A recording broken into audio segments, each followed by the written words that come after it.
Subex Limited declared its numbers a few days back. The stock was up 10% after that. It's followed by a good 4% move today. Let's welcome in the management. Mr. Surjit Singh, MD and CEO at Subex Limited, is now joining us on a phone line from California. Sir, if you could just tell us about the numbers. Interest costs have declined quite a bit, so all the efforts of restructuring have now started to pay off? Yeah, that's correct. Actually, what you see is the result of almost 3 years of intense exercise that we did after almost everybody wrote the company off, given the large balance sheet problem in terms of FCCB, etc.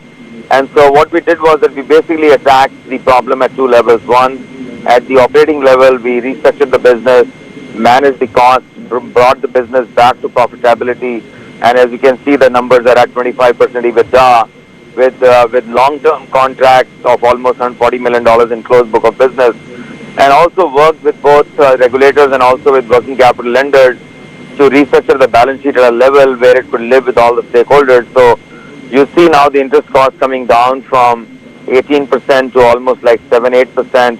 You see working capital loans coming to manageable levels. You see the long-term debt being restructured to equity, which is reinforcement to the strategy of the long-term sort of shareholders.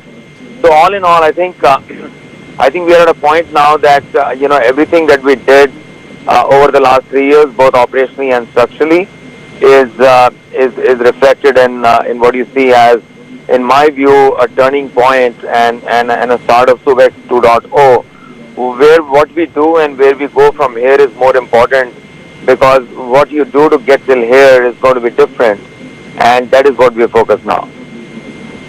Right. As far as operational changes are concerned, can you just tell us in the last 2 years what has happened and now what the focus will be on for better growth? Yeah, so I think what we did was that we moved the company from a business model perspective of selling licenses and technology to sell managed services and solutions, and we focused on a multi-service suite rather than standing only for revenue assurance and fraud management. We actually expanded the portfolio to manage the larger agenda for the CFOs of telcos, which is the return on capital employed, and in that we focus to manage the capex management also along with revenue and fraud management. We are working very hard to change the game on analytics, and rather than focusing on how analytics has to be produced, we are actually focusing on how analytics and insights have to be consumed. And what I mean by that is that we are focusing now on telling our customers on not what has happened to the business, but we're trying to focus the customers on what is happening to their business and what will happen to their business. And we're doing that by leveraging the data sets and the leverage that we have into the data that we have and the insights that we have, rather than creating dependencies of data. And so to that extent, I think we are a little different big data company and a different analytics company, because we understand domain, we have access to data, and we are actually better positioned to the customers in their journey to manage their core metrics. What we are doing now is that we are expanding our vertical sets. We are co-creating with our customers. We are actually venturing into what is called an Internet of Things. We are right now doing 2 proof of concepts with 2 large telcos on Internet of Things security area, which is the biggest impediment to that adoption. So to that extent, we are trying to rejig the legacy of Subex to stand for front-end innovation and trying to think 2-3 years ahead rather than living today.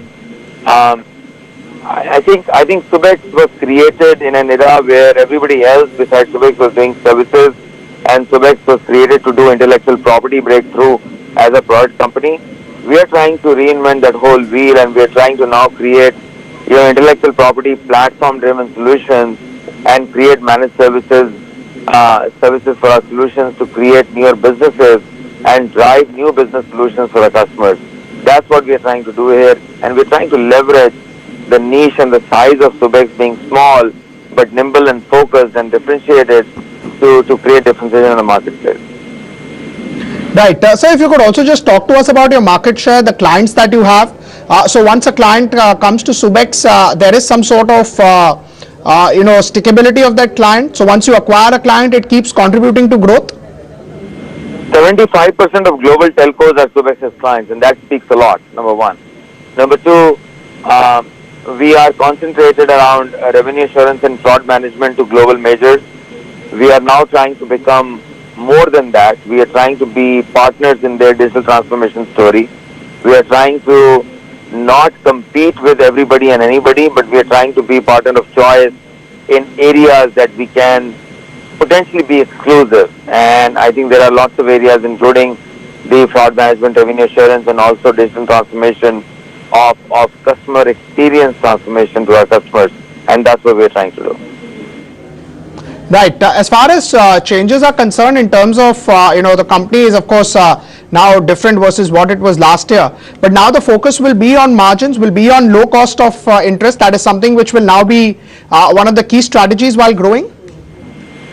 Yeah, I mean, you see a 25% EBITDA for a company. You see, interest rates already coming down. I would rather compromise some margins for higher growth. So I think we have achieved what is, in my view, theoretically highest profit levels for Subex. We are very profitable. I would, over the next 2 or 3 years, even at compromising margins, will focus on growth and relevance.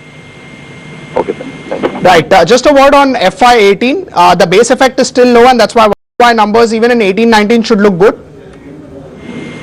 I mean, again, I'm not giving you guidance, but yeah, I mean, I think we have higher visibility to long-term growth. We have higher visibility to our closed book of business, as you can see from the published reports. And to that extent, I think our double-digit growth for Subex will not be out of place. We have still now sort of, compromised short-term revenue recognition in favor of longer-term managed services contracts. And we have higher visibility to our business today than we had 3 years ago. We have higher profitability to our business than we had 3 years ago. We have better pipeline to our business than we had 3 years ago. So all the metrics are trending positive, but it is not lost on us that our relevance will always be questioned unless and until we can stay ahead of the curve in innovating with our customers. And that is what we are focused more and more. Our belief is that if we can continue to co-create with our customers and stay innovative, I think larger contracts, revenues, etc. will all follow. We will not grow if we are not innovative, and that's the key learning that the team has had, and that's what we focus on. Mr. Singh, thank you so much for taking out time for us. Always good to get in a perspective. Subex was up 10% earlier last week, and it's up about 4% right now. The management sounding quite optimistic about FY18 as well. Taking a break, coming back in 2 minutes. Mahantesh Sabrat of SBI Cap Securities.